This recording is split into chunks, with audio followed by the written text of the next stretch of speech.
The Indiana Fever is America's team. The haters, by the time this season is over, their heads are going to have exploded already. They're going to be so angry by the end of this WNBA season. It's going to be hilarious watching the Daily Mail. History just got rewritten once again, and if you guessed Caitlin Clark is the reason, you're spot on. This time, she and the Indiana Fever have shattered yet another record, and let's be real.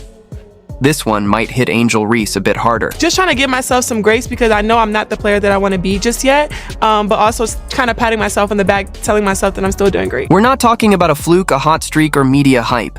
The Indiana Fever has officially become America's sweetheart team. Not just a rising contender, not merely improving, not a plucky underdog, America's team.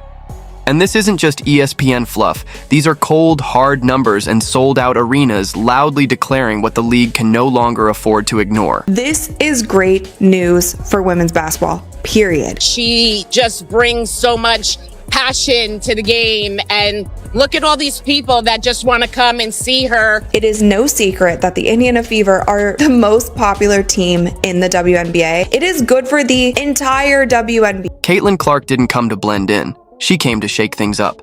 While she's busy stacking record after record, her critics are scrambling to keep up, running a desperate full-court defense against reality. But here's the kicker. Denial doesn't erase demand.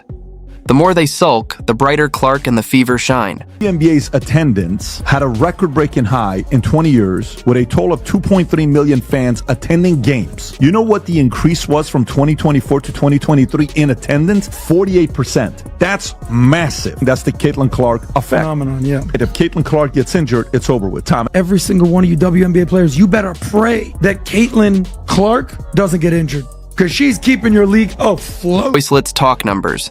41 out of 44 games airing on national TV. That's not some random scheduling coincidence. It's a calculated broadcast coronation. The networks aren't just making guesses, they're cashing in on a movement. The recent news that 41 out of the 44 Indiana Fever games will be nationally televised. I do not think a lot of people are understanding just how big that is. That is something that the WNBA players, WNBA media, WNBA fans have been begging for so many years. And that movement? It's not just a fleeting trend. It's a full-blown revolution. The Fever aren't just playing basketball. They're leading the charge. Caitlin Clark didn't just elevate a team, she made Indiana the epicenter of women's basketball. They're the hottest ticket in town, and the media can't get enough. Headlines, cameras, coverage, it all circles back to one person. Caitlin Clark, the people's champion! Let's get it! That's a deep one. Bang! Just announced that Caitlin Clark and the Fever will be playing 41 of 44 games this year on national TV. And coming to watch the other girl, right? Right? Bang! Teams are moving their games with the Fever to NBA arenas so they can sell more tickets. How about that? Bang! Angel Reese attempted a three this deep. I think she might dislocate her shoulder. Bang! You want some butter with that bread? Butter. Butter. Butter pecan! Just a few seasons ago, the Indiana Fever were almost invisible, playing to half empty. Arenas overlooked by networks and barely acknowledged by the league's own marketing. Now, they're the main event. So, what changed? One name: Clark. Her arrival transformed the Fever from forgotten filler to front-page sensations, from bottom feeders to sold-out stars. Whether she's on the court in Indiana or away, fans are packing the stands. Broadcast this season, ooh-wee, big-time doubleheader. Angel Reese, Caitlin Clark, they meet in the season opener. Indiana Fever put this out, all eyes on us. With such star power on those teams, it's really no surprise they're atop the list for the most games available for you to check out on a national scale. Caitlin Clark once again dominates WNBA national TV schedule. The Fever, they lead the league with 41 games here, followed by the Aces 33, the champion Liberty at 32. 41 of our 44 games are on national television, the most television games in franchise history, the most national television games for a single team in WNBA history. I'm sure this is because of Angel Reese. The Clark effect is so immense that 6 opposing teams have had to upgrade their arenas just to accommodate her. Think about that. Teams like Chicago, Dallas, and Connecticut are abandoning their usual courts for NBA venues because Clark's drawing crowds too large for their standard spots. And if you think that doesn't bother a certain Angel Reese, think again. She's probably somewhere wondering why the United Center isn't calling her name unless Caitlyn's also on the floor. But it's not just about the packed seats, it's also the screens. The Fever are leading the league in national TV appearances by a significant margin, not just slightly more than usual, but more than even the defending champs. Clark isn't just creating storylines, she's commanding broadcast lineups. This isn't just handed to her, it's earned. Earned with stats, earned with performance, earned with charisma, and earned with undeniable influence. Caitlin Clark, what she's doing doesn't minimize what they've done, but we should have been giving her the credit. We saw the ratings, we saw the merchandise sales, we saw the attendance, but y'all want to make it about something else. Oh, what about the women that laid the foundation? What about this? What about it? That ain't got nothing to do with Caitlin Clark. Caitlin Clark is box office. She's doing this. And instead of giving her credit, y'all tried to make it about, oh, y'all poo-pooing the old guard. Y'all never talked about the old guard like this. Nah, I ain't gonna... Let's be real. TV execs don't make schedules based on fairness. They make them based on revenue. And Caitlin Clark doesn't just boost ratings, she shatters them. She's a one-woman economic powerhouse, a walking WNBA stimulus plan.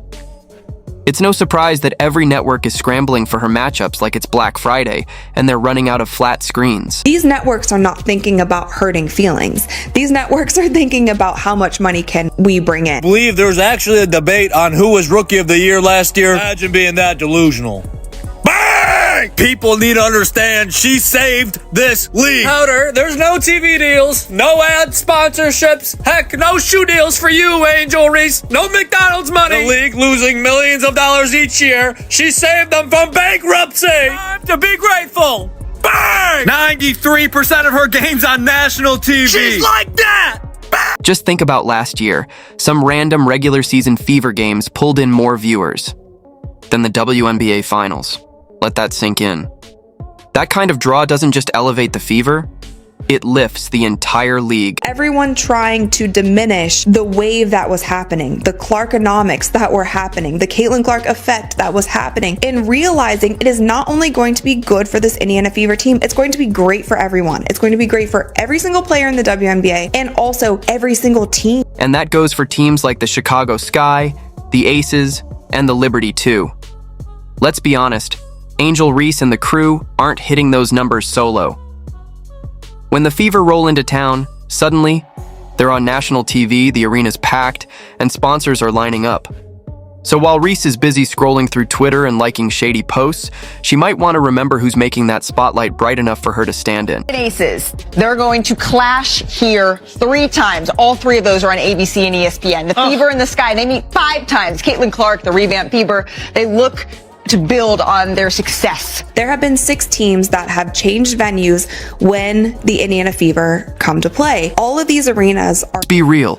Caitlin Clark is carrying the league's visibility like it's her personal baggage. Everyone knows it. The league, the fans, even the jealous ones like Reese who act unbothered. That's why almost every game she plays is broadcast globally. Whether you're a diehard fan, a loud critic, or just hate watching in denial, guess what? You're still watching. Clark is the main event. At this point, it's not just about basketball, it's about big business. The WNBA spent decades fighting for mainstream relevance, struggling to keep consistent viewers and revenue. Then, Caitlin Clark stepped on the scene and cracked the code with a step-back 3. I miss the unrivaled already. They're mad. Caitlin Clark didn't play in that league. They want her out. They want you fans out of the league. Angel Wilson's talking about sitting out for more money. Meanwhile, the Indiana Fever, hey, we're putting every game on TV for Caitlin Clark. Everybody wants to watch her. This is the year that they want to do whatever they possibly can to show that they deserve more and also be profitable. One of the worst WNBA fans and one of CC's biggest haters is already complaining. They don't like the game of basketball at all. They just want to support Reese. I've said the majority of her fans are not